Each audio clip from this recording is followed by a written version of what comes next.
Hello friends, स्वागत है आप सभी का आपके अपने यूट्यूब चैनल में। जैसा कि दोस्तों आप सभी को पता है, आज आपका 30 जनवरी को एसएससी जीडी का चारों ही शिफ्टों का एग्ज़ाम समाप्त हो गया है और चारों ही शिफ्टों में जो रियल क्वेश्चन पूछे गए थे आपसे, सभी रियल क्वेश्चन करेंगे इस वीडियो में। तो वीडियो को इस बात पे लाइक कर दीजिए, सभी के सभी एक साथ जितने भी वीडियो देख रहे हैं लाइक बटन दबा दीजिए, शेयर कर दीजिए वीडियो को सभी दोस्तों तक पहुँचाने के लिए। एसएससी जीडी का रोज़ाना एनालिसिस देखने के लिए चैनल को सब्सक्राइब करके बेल आइकन ऑन कर लीजिए। तो स्टार्ट करते हैं आज का एनालिसिस।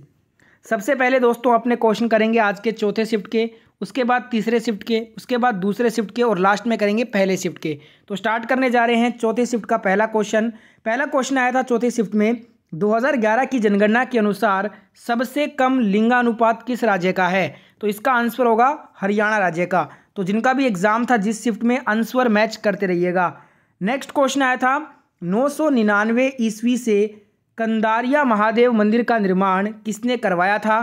तो दोस्तों इसका राइट आंसर होगा राजा धंगदेव चंदेल ने करवाया था। डिटेल देख लेते हैं एक बार। खजुराहो के मंदिरों में सबसे विशाल जो कंदरिया महादेव मंदिर है, ये मूलतः शिव मंदिर है। मंदिर का निर्माण काल 999 सन ईस्वी में राजा धंगदेव चंदेल ने किया था। तो यहाँ पे यही आपसे पूछा गया था कि किसने करवाया था कंदारिया महादेव मंदिर का निर्माण। तो इसका राइट आंसर होगा राजा धंगदेव चंदेल ने। नेक्स्ट क्वेश्चन आपसे पूछा गया था कि कैप्टन रूप सिंह स्टेडियम कहाँ पर स्थित है? तो इसका राइट आंसर होगा ये मध्य प्रदेश के ग्वालियर जिले में एक क्रिकेट का स्टेडियम है और इसकी स्थापना 1978 ईस्वी में हुई थी।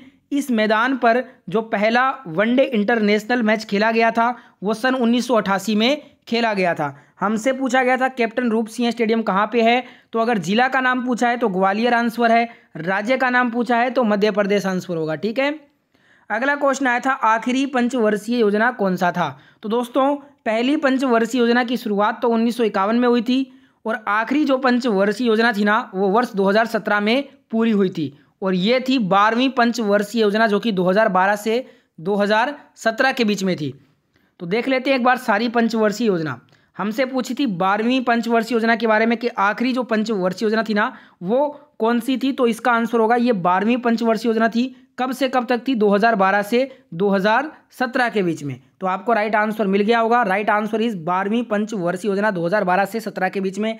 एक बार सभी पंचवर्षीय योजना जरूर याद कर लीजिए क्योंकि बार बार क्वेश्चन पूछा जा रहा है पंचवर्षीय योजनाओं से।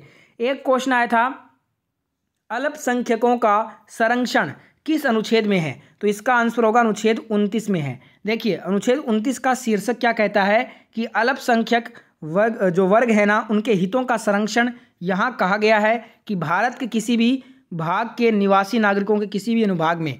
अब यहाँ पे आर्टिकल 29 आपका राइट आंसर होगा।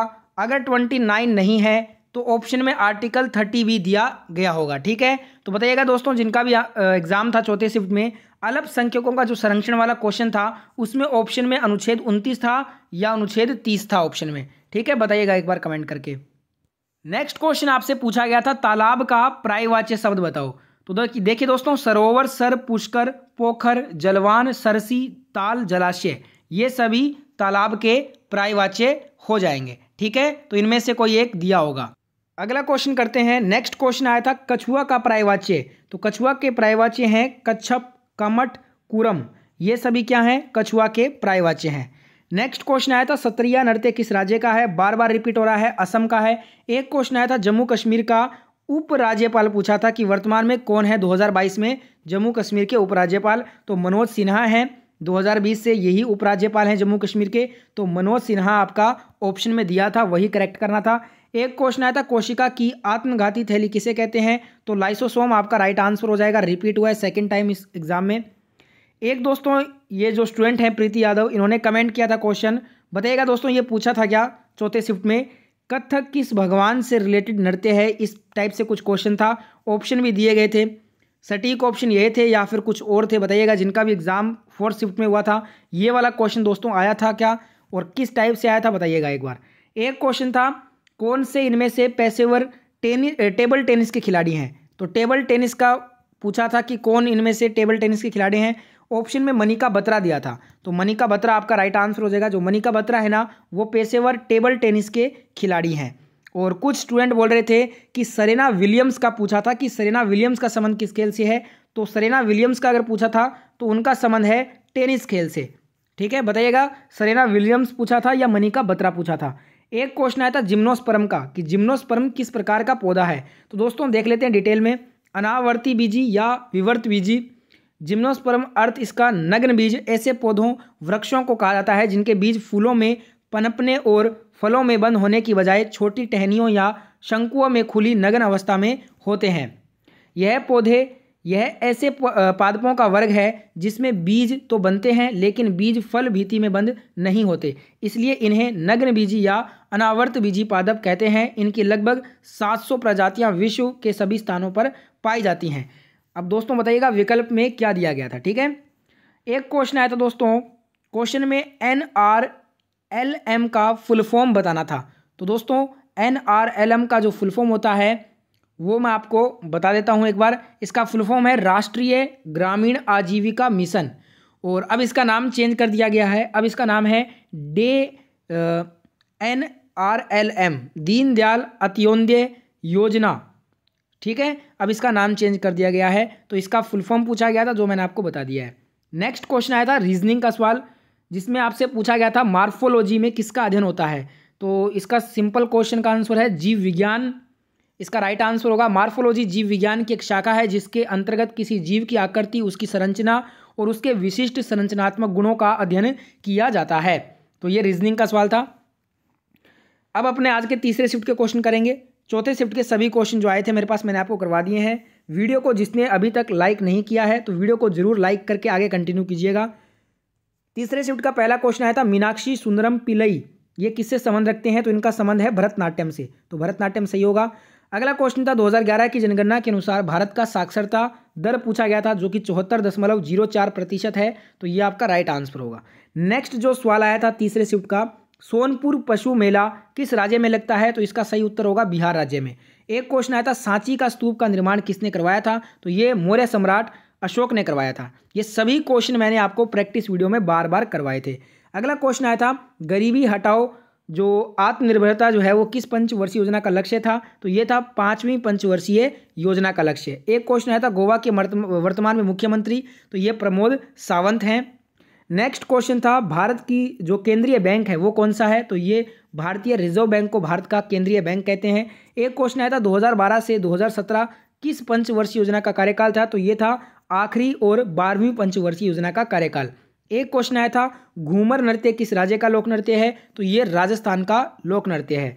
नेक्स्ट क्वेश्चन था त्रिपुरा के वर्तमान में मुख्यमंत्री कौन थे। तो मणिक शाह हैं त्रिपुरा के सीएम।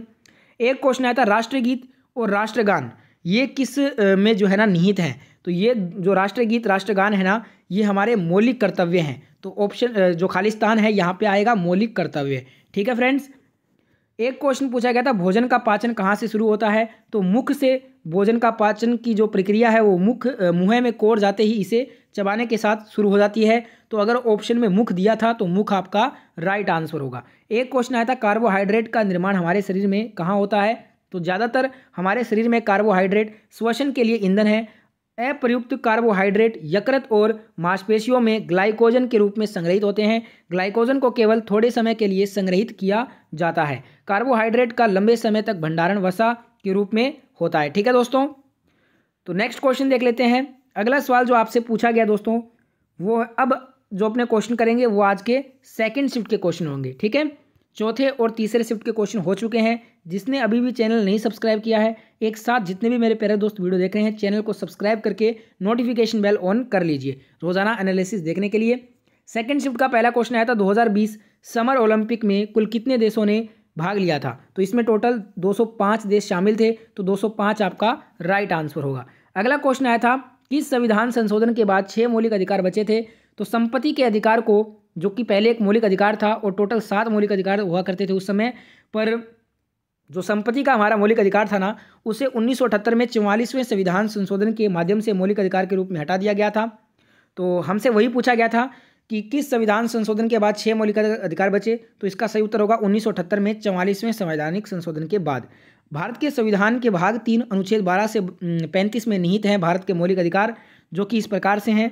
ये अब 6 मौलिक अधिकार हैं समानता का अधिकार, स्वतंत्रता का, शोषण के विरुद्ध, धर्म की स्वतंत्रता, सांस्कृतिक और शैक्षिक और संवैधानिक उपचारों का, जिसमें से संपत्ति के अधिकार को हटा दिया गया था। अगला क्वेश्चन आया था गांधी जी दक्षिण अफ्रीका से भारत कब आए? तो 9 जनवरी 1915 को मुंबई आए थे गांधी जी दक्षिण अफ्रीका से। तो यहाँ पे 9 जनवरी 1915 आपका राइट आंसर होगा। अगर आपसे पूछ लिया आने वाले शिफ्ट में ये दक्षिण अफ्रीका कब गए थे गांधी जी, तो 1893 में गांधी जी दक्षिण अफ्रीका गए थे। ठीक है। एक क्वेश्चन आया था ई कृष्ण अय्यर का संबंध किस शास्त्रीय नृत्य से है? तो ई कृष्ण इनका संबंध है भरतनाट्यम से, और भरतनाट्यम भारत का सबसे पुराना नृत्य भी है। अगला क्वेश्चन आया था सिंधु की सबसे बड़ी सहायक नदी कौन सी है? तो चिनाब इसका सही उत्तर होगा। चिनाब जो है वो सिंधु नदी की सबसे बड़ी सहायक नदी है। यह दो धाराओं चंद्र और भागा से बनी है, इसलिए यह चंद्रभागा के नाम से भी जानी जाती है। राइट आंसर इज ऑप्शन, यहाँ पे चिनाब वाला आपको करेक्ट करना था। एक क्वेश्चन आया था चौथी पंचवर्षीय योजना के दौरान भारत का किसके साथ युद्ध हुआ था? जो चौथी पंचवर्षीय योजना थी ये 1969 से 74 के बीच में हुई थी, और इस समय प्रधानमंत्री इंदिरा गांधी थे। और जो चौथी पंचवर्षीय योजना हुई थी 1969 से 74 के बीच में, इस समय भारत का पाकिस्तान के साथ युद्ध हुआ था 1971 का युद्ध। तो भारत और पाकिस्तान यहाँ पे आपका राइट आंसर होगा, जिसे बांग्लादेश मुक्ति युद्ध के नाम से भी जाना जाता है। नेक्स्ट क्वेश्चन देखते हैं। अगला क्वेश्चन आया था नवंबर 2022 में मोदी जी ने किसे राष्ट्रीय स्मारक के रूप में घोषित किया? तो प्रधानमंत्री नरेंद्र मोदी ने राजस्थान के बांसवाड़ा जिले का दौरा किया। पीएम मोदी ने यहाँ मानगढ़ धाम को राष्ट्रीय स्मारक घोषित किया। तो ऑप्शन में अगर मानगढ़ धाम दिया था तो आपका करेक्ट आंसर हो जाएगा। एक क्वेश्चन आया था 2011 की जनगणना के अनुसार सबसे कम साक्षरता वाला राज्य कौन सा है? 2011 की जनगणना के अनुसार सबसे कम साक्षरता वाला राज्य है बिहार। इसका जो साक्षरता दर है ना वो कुल है 61.80%। इसमें पुरुष का साक्षरता है 71.20, जबकि महिला साक्षरता है 51.50। ठीक है, तो बिहार राइट आंसर होगा। एक क्वेश्चन आया था पश्चिम बंगाल के राज्यपाल कौन है वर्तमान में? जगदीप धनखड़ जो है ये वर्तमान में गवर्नर हैं पश्चिम बंगाल के। अगला क्वेश्चन आया था बथुकम्मा फेस्टिवल कौन से राज्य से संबंधित है? बथुकम्मा जो त्यौहार है ना ये तेलंगाना का त्यौहार है। तेलंगाना आपका राइट आंसर होगा। तेलंगाना का एक रंगीन और जीवंत त्यौहार है, यह महिलाओं द्वारा मनाया जाता है। अगला क्वेश्चन आया था रणजी ट्रॉफी किस खेल से संबंधित है? तो रणजी ट्रॉफी दोस्तों भारत की घरेलू क्रिकेट प्रतियोगिता है, तो क्रिकेट आपका राइट आंसर होगा। मुंबई टीम ने इस टूर्नामेंट को सबसे ज़्यादा 41 बार जीता है। ठीक है फ्रेंड्स, अगला क्वेश्चन देखते हैं। नेक्स्ट क्वेश्चन आया था संसद के निचले सदन में अधिकतम कितने सदस्य होते हैं? तो भारत के संसद का निचला सदन लोकसभा को कहा जाता है। सदन की जो अधिकतम सदस्य संख्या है ना वो 552 होनी चाहिए, तो 552 आपका राइट आंसर होगा। राज्यों का प्रतिनिधित्व करने के लिए 530 सदस्य, केंद्र शासित प्रदेशों का प्रतिनिधित्व करने के लिए 20 सदस्य, और एंग्लो इंडियन समुदायों से राष्ट्रपति द्वारा नामित किए जाने वाले कुल 2 सदस्य होते हैं। अगला क्वेश्चन आता हड़प्पा सभ्यता से हड़प्पा वासियों को राजस्थान से कौन सी धातु प्राप्त हुई थी? तो हड़प्पा सभ्यता से हड़प्पा वासियों को राजस्थान से तांबा मुख्य रूप से प्राप्त हुआ था। तांबा जो है ना ये राजस्थान के खेतड़ी से लाया जाता था। सिंधु घाटी सभ्यता का हड़प्पा में कांसे का उपयोग हुआ करता था, जो तांबे और रांगेटीन का मिश्रण हुआ करता था। ठीक है, तो तांबा आपका राइट आंसर हो जाएगा। अगला क्वेश्चन आता पहली उद्योग नीति कब लागू हुई? तो पहली औद्योगिक जो नीति है ये 1948 में घोषित की गई थी, तो 1948 आपका राइट आंसर होगा। दूसरी 1956, तीसरी 1977, चौथी 1980, पाँचवीं 1990, छठी 1991। ठीक है, तो देखिए दोस्तों दूसरे शिफ्ट के क्वेश्चन भी खत्म हो चुके हैं। अब अपने आज के पहले शिफ्ट के क्वेश्चन करेंगे। पहले शिफ्ट का पहला क्वेश्चन आया था 2022 में नीति आयोग के अध्यक्ष कौन है? तो नरेंद्र मोदी राइट आंसर हो जाएगा। आंसर मैच करते रहिए। एक क्वेश्चन आया था 2011 की जनगणना कितने चरणों में हुई थी? तो 2011 की जो जनगणना है ये 2 चरणों में संपन्न हुई थी, तो 2 चरण आपका राइट आंसर हो जाएगा इसमें। एक क्वेश्चन आया था बेब्रोन स्टेडियम कहाँ पे है? ये क्रिकेट का स्टेडियम है जो कि मुंबई में स्थित है और ब्रिटिश बॉम्बे काल में ये बनाया गया था। एक क्वेश्चन आया था ईस्ट इंडिया कंपनी भारत कब आई? तो ईस्ट इंडिया कंपनी की स्थापना 31 दिसंबर 1600 में हुई थी। भारत आगमन हुआ था 24 अगस्त 1608 में, और कंपनी का स्थापना जो समापन हुआ था वो 1 जून 1874 को हुआ था। अगला क्वेश्चन आया था मिल्खा सिंह को 2016 में कौन सा अवार्ड मिला था? तो मिल्खा सिंह हैं जिन्हें फ्लाइंग सिख के नाम से जानते हैं, इन्हें 2016 में भारत गौरव अवार्ड से नवाजा गया था। 1959 में पद्मश्री भी इन्हें मिल चुका है। अगला क्वेश्चन आता वैज्ञानिक और औद्योगिक अनुसंधान परिषद CSIR की पहली महिला महानिदेशक कौन बनी है? तो ये एन कला सेल्वी बनी है, तो एन कलाए सेल्वी आपका राइट आंसर होगा। और ICAR के जो डायरेक्टर हैं वर्तमान में वो हिमांशु पाठक हैं, और अध्यक्ष हैं नरेंद्र सिंह तोमर जो कि कृषि मंत्री हैं। अगला क्वेश्चन आया था मांग और सप्लाई नियंत्रण के लिए उपयुक्त विकल्प कौन सा होगा? इन्वेंट्री कंट्रोल करना या फिर स्टॉक कंट्रोल करना, दोनों में से कोई एक विकल्प में आपको दिया होगा। अगला क्वेश्चन आया था सम्राट अशोक का मृत्यु कब हुआ था। तो सम्राट अशोक की मृत्यु 232 ईसा पूर्व में हुई थी और इनका जन्म हुआ था 304 ईसा पूर्व में। अब यहाँ पे कंफ्यूज नहीं होना है, जो बीसी होता है वो उल्टा विपरीत काउंट होता है, ठीक है।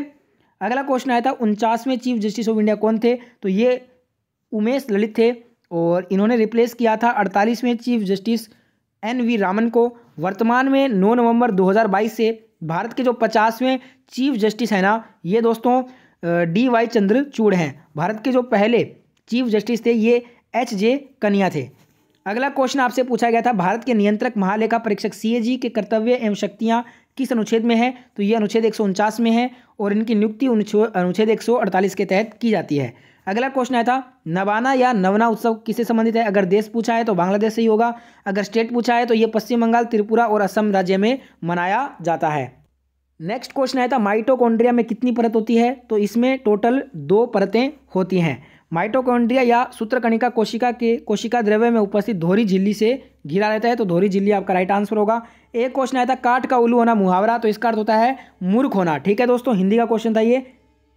नेक्स्ट क्वेश्चन पूछा गया था वैज्ञानिक सोच और मानवतावाद को विकसित करने के लिए कौन सा जो है ना इसमें क्या आएगा, मौलिक अधिकार आएगा या मौलिक कर्तव्य आएगा। तो इसमें डैश में आएगा मौलिक कर्तव्य, ठीक है। एक क्वेश्चन आपसे पूछा गया था, ये मौलिक कर्तव्य के बारे में आप देख लीजिएगा, एक बार डिटेल देख लीजिएगा।